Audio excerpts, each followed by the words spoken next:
লক্ষ্মীর ভান্ডার প্রাপকদের নিয়ে মঙ্গলবার কালিয়াগঞ্জে কৃষ্ণ কল্যাণীর সমর্থনে মিছিল ও বুথ সভা করল মহিলা তৃণমূল। এদিন দুপুরে ব্লক মহিলা তৃণমূলের আহ্বানে ভান্ডার অঞ্চলের পূর্ব ভান্ডার গ্রামে মিছিল ও বুথ সভা অনুষ্ঠিত হয়। মহিলা তৃণমূলের ব্লক সভানেত্রী পঞ্চমী দাস, জেলা সম্পাদিকা দীপা সরকার, জেলা পরিষদের নারী ও শিশু কল্যাণ কর্মাধ্যক্ষ লতা সরকারের মতো নেতৃত্বে উপস্থিত ছিলেন। লক্ষ্মীর ভান্ডার প্রাপক মহিলাদের নিয়ে এই মিছিল ও বুথ সভার মাধ্যমে মমতা বন্দ্যোপাধ্যায়ের হাত শক্ত করতে রায়গঞ্জ লোকসভা কেন্দ্রে তৃণমূল প্রার্থী কৃষ্ণ কল্যাণীর সমর্থনে ভোটদানের আহ্বান জানানো হয়। বুধবার বিকেলে আনুষ্ঠানিকভাবে ভোট প্রচার সমাপ্তির আগে মঙ্গলবার কালিয়াগঞ্জের বরুণা, মালগা, রাধিকাপুর সহ বিভিন্ন অঞ্চলে কৃষ্ণ কল্যাণীর সমর্থনে জোরদার ভোট প্রচার চালায় ব্লক তৃণমূল নেতৃত্ব।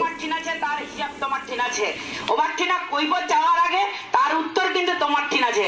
এই যে আমরা কিন্তু আমার যে রাস্তা, এই সামনের যে রাস্তা প্রায় 3 কিলোমিটার রাস্তা জেলা পরিষদের তত্ত্বাবধানে, WBSRDর তত্ত্বাবধানে পথশ্রীর মাধ্যমে কিন্তু আইয়া না এই রাস্তা হবার পথ। এই রাস্তার মেজারমেন্ট হয়ে গেলে বিষয় আছে যে এত বড়।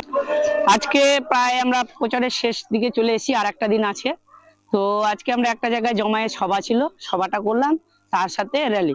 তাদের সাথে আমাদের তৃণমূল কংগ্রেসের যে সৈনিকরা আছেন, কর্মীরা আছেন, মহিলা কর্মীদের সাথে বিশেষ করে আপনারা দেখতেই পেলেন যে কত বড় মিছিল বেরিয়েছে এবং কত বড় জমায়েত হয়েছে শুধুমাত্র একটা গ্রামে বা একটা বুথের মহিলারা।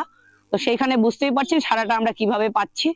দেখুন, আজকে আপনারাও জানেন, সকলেই জানে, পশ্চিমবঙ্গবাসী জানে যে মমতা ব্যানার্জি আজকে এতগুলো প্রকল্পের সুবিধা দিচ্ছে, যেই সুবিধাগুলো আজকে গ্রাম বাংলার প্রত্যেকটা ঘরে ঘরে কিন্তু আছে। তো এই যে উন্নয়ন, এই উন্নয়নের নিরিখেই আজকে কিন্তু এইখানকার মানুষ স্বতঃস্ফূর্তভাবে সেখানে বেরিয়ে এসেছেন এবং প্রচারে আমাদের সাথে সামিল হয়েছেন এবং ভোট দিয়েও এখানকার মানুষ হয়তো আমাদেরকে অনেকটা এগিয়ে দেবেন এই উত্তর দিনাজপুর।